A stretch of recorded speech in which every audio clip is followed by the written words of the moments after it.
Study IQ IAS, अब तैयारी हुई अफोर्डेबल। नमस्कार दोस्तों राहुल गांधी जो कि इस समय लीडर ऑफ ओपोजिशन है लोकसभा के अंदर, उनके सिटीजनशिप को लेकर कई बार सवाल उठे हैं, कई बार पिटीशंस डाले जाते हैं। लेकिन मैं आपको बता दूं, इसमें एक बड़ा नया मोड़ आया है।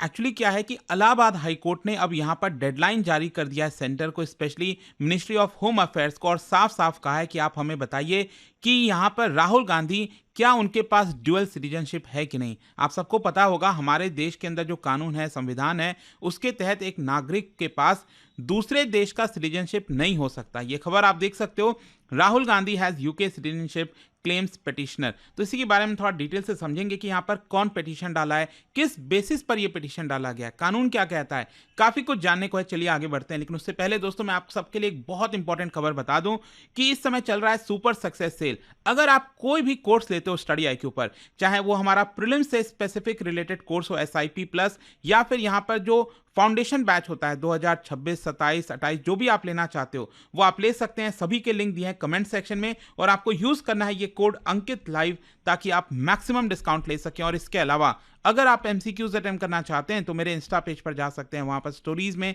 जितने भी MCQs हैं उसको भी आप अटेम्प्ट कर पाएंगे। तो चलिए शुरुआत करते हैं, और सबसे पहले ये देखते हैं कि एग्जैक्टली हुआ क्या। देखिए, जो राहुल गांधी जी जो कि लीडर ऑफ ऑपोजिशन है, उनके सिटीजनशिप को लेकर जो कंट्रोवर्सी है उसमें एक नया मोड़ आया है, जैसा कि मैं आपको बता रहा था। क्योंकि कल यहां पर मंडे को इलाहाबाद हाई कोर्ट ने डायरेक्ट किया है directly ministry of home affairs को। आपको पता है जो नागरिकता से रिलेटेड जितनी भी चीजें होती हैं वो मिनिस्ट्री ऑफ होम अफेयर्स के द्वारा देखी जाती हैं, और इस समय जो होम अफेयर्स के मिनिस्टर हैं वो हैं अमित शाह जी।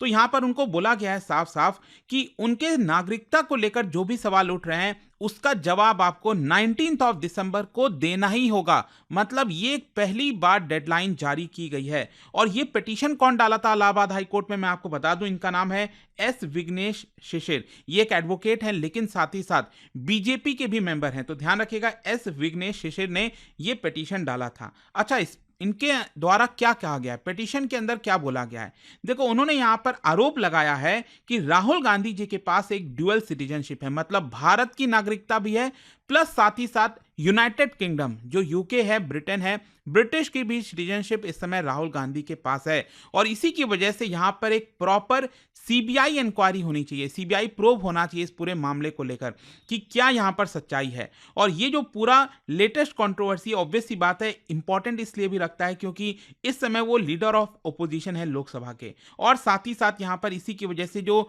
विघ्नेश शिशिर है उन्होंने इन डेप्थ इन्वेस्टिगेशन के लिए कहा है। क्योंकि अगर हमें पता नहीं चलता है, क्योंकि अगर मान लो अगर आप देखे होंगे तो कई बार ऐसा होगा, हमारे देश के अंदर भी कई ऐसे लोग रहते होंगे जिनके पास ड्यूअल सिटीजनशिप होगी, हो सकता है, बट वो उनकी खबरें सामने नहीं आती। लेकिन राहुल गांधी जी का इंपॉर्टेंस बढ़ जाता है, वो एक बड़े पॉलिटिकल फिगर हैं। तो यहां पर इसी की वजह से बोला जा रहा है कि इन डेप्थ इन्वेस्टिगेशन होना चाहिए कि क्या पहले से उनके पास कोई फॉरेन सिटीजनशिप है कि नहीं है। एंड साथ ही साथ यहां पर आप देख सकते हो, उन्होंने ये भी बोला है कि उनके MP को लेकर भी सवाल उठ सकता है।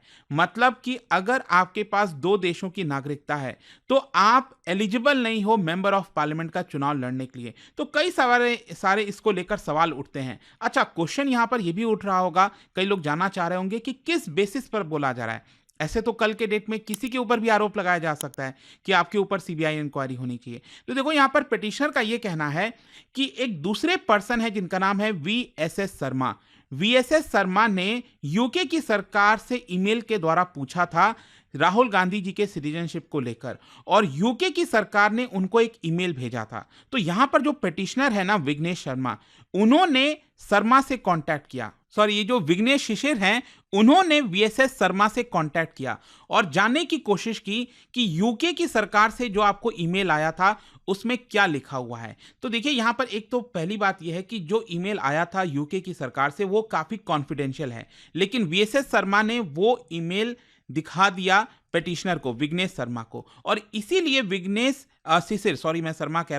शिशिर जो हैं उनका यह कहना है कि देखिए, ये बहुत ही कॉन्फिडेंशियल ईमेल है, लेकिन जब मैंने ये ईमेल देखा तो इससे साफ दिख रहा था कि राहुल गांधी जी के पास ब्रिटेन की नेशनैलिटी है, मतलब he is a British citizen. तो ऐसा नहीं होना चाहिए। लेकिन क्या है ना, ये जो भी इंफॉर्मेशन है यूके वो अच्छे से प्रोवाइड नहीं कर सकता, क्योंकि यहाँ पर पर्सनल डेटा जो है वो आपका UK general data protection regulation के तहत आता है। ये जो कंट्रीज डेटा प्रोटेक्शन एक्ट है 2018 का यूके के अंदर, उसके तहत ये डेटा वो पब्लिकली जारी नहीं कर सकते। हाँ, पिटिशनर का ये कहना है कि अगर राहुल गांधी जी यहाँ पर एक लेटर साइन करके दे दें यूके की सरकार को कि आप हमारे बारे में इंफॉर्मेशन बता दीजिए, तभी यहाँ पर यूके की सरकार वो इंफॉर्मेशन बताएगी। लेकिन यहाँ पर विग्नेश सिसिर का बेसिकली ये कहना था कि जो ईमेल है यहाँ पर उससे साफ जाहिर होता है कि राहुल गांधी जी के पास ड्यूअल सिटीजनशिप है, जो कि गलत है।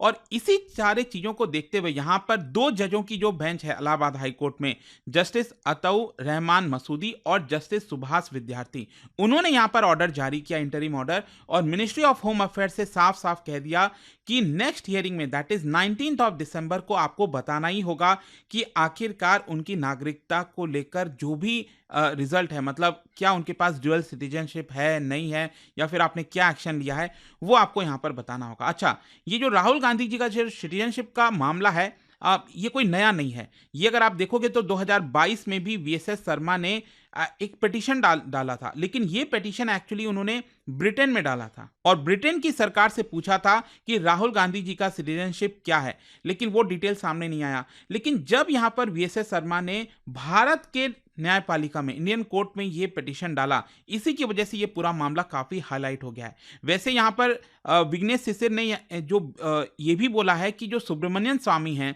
उनकी तरफ से भी यहाँ पर एक पिटीशन डाला गया था दिल्ली हाई कोर्ट में, लेकिन दिल्ली हाई कोर्ट में ये कहा कि ऑलरेडी जब मामला इलाहाबाद हाई कोर्ट में चल रहा है तो पहले वहां से रिस्पांस आ जाए तभी हम यहां पर इसकी सुनवाई करेंगे। तो दिल्ली हाई कोर्ट ने अभी उसके ऊपर रोक लगा दिया और वो वेट कर रहे हैं कि इलाहाबाद हाई कोर्ट का इस पर क्या कहना है। वैसे मैं आपको बता दूं, जब ये मामला दिल्ली हाई कोर्ट गया था तब यहां पर दिल्ली हाई कोर्ट से यह भी बोला गया कि सीबीआई इसकी कुछ जांच कर रही है, लेकिन इसको लेकर अभी तक क्लैरिटी नहीं है कि एक्चुअल में सीबीआई ने कुछ जांच किया है, नहीं है। वो अल्टीमेटली क्या होगा कि 19 दिसंबर को जब केंद्र सरकार का रिस्पांस आएगा तभी हमें यहां पर पता चल पाएगा। ओवरऑल क्वेश्चन यह है कि ये इतना मायने क्यों रखता है। देखो, जैसा कि मैं आपको बता रहा था, राहुल गांधी जी एक पब्लिक फिगर हैं, लीडर ऑफ अपोजिशन है, प्राइम मिनिस्टर के उम्मीदवार हैं, कई बार आप देखते होंगे। तो यहां पर राहुल गांधी जी का नागरिकता क्या है, कहीं उनके पास दूसरे देश का तो सिटीजनशिप नहीं है, उसको लेकर सवाल उठते रहते हैं। देखो, ये मामला पॉलिटिकल राइवल का भी हो जाता है। बीजेपी जो है वो लगातार आरोप लगाती रहती है, कहती रहती है कि राहुल गांधी जी के पास 2 देशों की नागरिकता है, जो कि नहीं होना चाहिए। लेकिन दूसरी तरफ राहुल गांधी जी के जो सपोर्टर हैं, कांग्रेस पार्टी है, वो आरोप उल्टा लगाती है कि जानबूझकर जो पिटिशनर्स हैं वो पब्लिक का ध्यान दूसरी तरफ मोड़ने की कोशिश कर रहे हैं और इसी की वजह से इस तरह के जो डिस्ट्रैक्टिंग टैक्टिक्स है वो प्ले करने की कोशिश की जाती है। लेकिन देखिए, ओवरऑल अगर हम बात करें अपने संविधान की कि हमारा संविधान क्या कहता है इन सारी चीजों को लेकर, तो मैं आपको साफ साफ बता दूं, हमारे संविधान का आर्टिकल 9 ये साफ साफ कहता है कि एक पर्सन के पास, जो कि एक भारतीय नागरिक है, उसके पास दूसरे देश का सिटीजनशिप नहीं हो सकता। अगर उसने किसी दूसरे देश का सिटीजनशिप लिया तो ऑटोमेटिकली क्या होगा, उसकी जो भारत की नागरिकता है वो यहां पर रद्द कर दी जाएगी। तो ये ऑटोमेटिक है, हमारे संविधान में आर्टिकल 9 के अंदर साफ साफ लिखा हुआ है। और इसका जो मेन मकसद है, मतलब पर्पस जो है वो यही है कि ड्यूअल सिटीजनशिप अलाउ नहीं करना। देखिए, दुनिया में कई ऐसे देश हैं जो ड्यूअल सिटीजनशिप को अलाउ करते हैं, लेकिन भारत ये चीज अलाउ नहीं करता। ठीक है, तो आई होप कि ये चीज आपको समझ में आ गया होगा जो भी पूरा मामला है। और जाने से पहले एक इंटरेस्टिंग क्वेश्चन, देखिए, सिटीजनशिप की हम बात कर रहे हैं तो देखिए, बहुत सारे जो इंडियन ऑरिजिन के लोग हैं वो फॉरेन में रहते हैं, तो पहले उनके लिए 2 स्कीम चला करती थी, PIO कार्ड स्कीम और OCI card scheme, person of Indian origin और ओवरसीज सिटीजन ऑफ इंडिया। ये 2 कार्ड स्कीम भारत सरकार चलाती थी, लेकिन इन दोनों को मर्ज करके एक सिंगल स्कीम लॉन्च किया गया था। क्या बता सकते हो कि वो स्कीम का क्या नाम है? और इसका राइट आंसर आप सबको पता है, मेरे इंस्टाग्राम पर तो मिलेगा ही, वहां पर अगर आप नहीं हो कोई बात नहीं, टेलीग्राम से ले सकते हैं इसका सही उत्तर। मैं कई सारे जो MCQs हैं वो यहाँ पर स्टोरीज में डालता रहता हूँ। अगर आपको PDF है तो टेलीग्राम पर आइए, अलग अलग सोशल मीडिया पर आप जुड़ पाओगे। और जैसा मैंने आपको बताया, अगर आप UPSC की तैयारी कर रहे हैं, कोई भी बैच चाहते हैं, you can simply use this code Ankit live to get maximum discount. And I hope कि वीडियो आपको पसंद आया होगा। मिलता हूं आपसे next time. Till then, thank you very much, see you soon. Study IQ IAS, अब तैयारी हुई अफोर्डेबल।